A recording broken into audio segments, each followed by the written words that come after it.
L'établissement d'un foyer sioniste en Palestine, et puis après la Deuxième Guerre mondiale, l'établissement d'un État d'Israël, soulevait à l'époque un certain nombre d'appréhensions.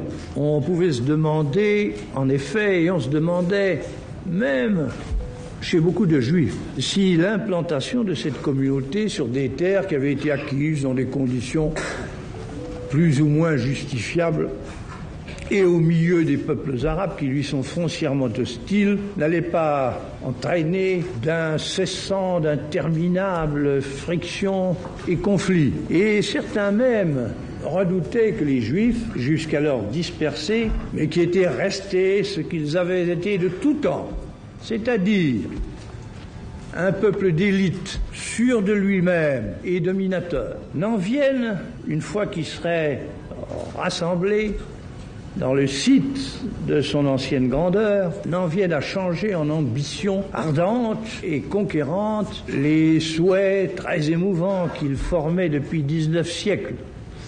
L'an prochain à Jérusalem. Beaucoup de pays, dont la France, voyaient avec satisfaction l'établissement de leur État sur le territoire que lui avaient reconnu les puissances, tout en désirant qu'ils parviennent, en usant d'un peu de modestie, à trouver avec ses voisins un modus vivendi pacifique.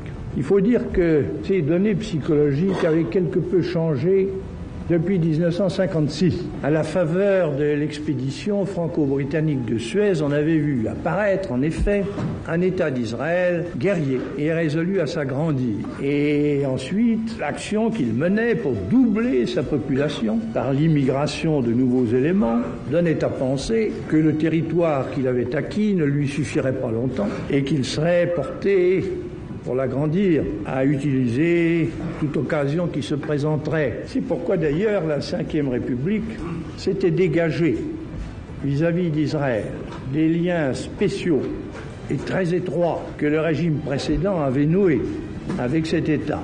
Et la Ve République s'était appliquée, au contraire, à favoriser la détente dans le Moyen-Orient. Bien sûr, nous conservions avec le gouvernement israélien des rapports cordiaux et même nous lui fournissions pour sa défense éventuelle les armements qu'il demandait d'acheter. Mais en même temps, nous lui prodiguions des avis de modération, notamment à propos des litiges qui concernaient les eaux du Jourdain, ou bien des escarmouches qui opposaient périodiquement les forces des deux côtés. Enfin, nous ne donnions pas notre aval à son installation dans un quartier de Jérusalem dont il s'était emparé. Et nous maintenions notre ambassade à Tel Aviv. D'autre part, une fois mis un terme à l'affaire algérienne, nous avions repris avec les peuples arabes d'Orient la même politique d'amitié et de coopération qui avait été pendant des siècles celle de la France dans cette partie du monde et dont la raison et le sentiment font qu'elle doit être aujourd'hui une des bases fondamentales de notre action extérieure. Bien entendu, nous ne laissions pas ignorer aux Arabes que pour nous l'État d'Israël était un fait accompli et que nous n'admettrions pas qu'il fût détruit. De sorte que, tout compris, on pouvait imaginer qu'un jour viendrait où notre pays pourrait aider directement à ce qu'une paix réelle fut conclue et garantie en Orient, pourvu qu'aucun drame nouveau ne vînt à le déchirer. Hélas, le drame est venu. Il avait été préparé par une tension très grave et constante qui résultait du sort scandaleux des réfugiés en Jordanie et aussi des menaces de destruction prodiguées contre Israël. Le 22 mai, l'affaire d'Aqaba, fâcheusement créée par l'Égypte, allait offrir un prétexte à ceux qui rêvait d'en découdre. Pour éviter les hostilités, la France avait, dès le 24 mai, proposé aux trois autres grandes puissances d'interdire, conjointement avec elles, à chacune des deux parties d'entamer le combat. Le 2 juin, le gouvernement français avait officiellement déclaré qu'éventuellement il donnerait tort à quiconque entamerait le premier l'action des armes.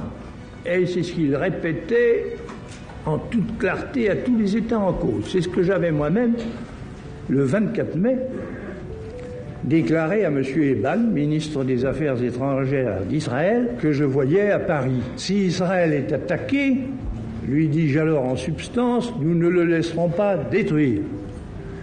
Mais si vous attaquez, nous condamnerons votre initiative.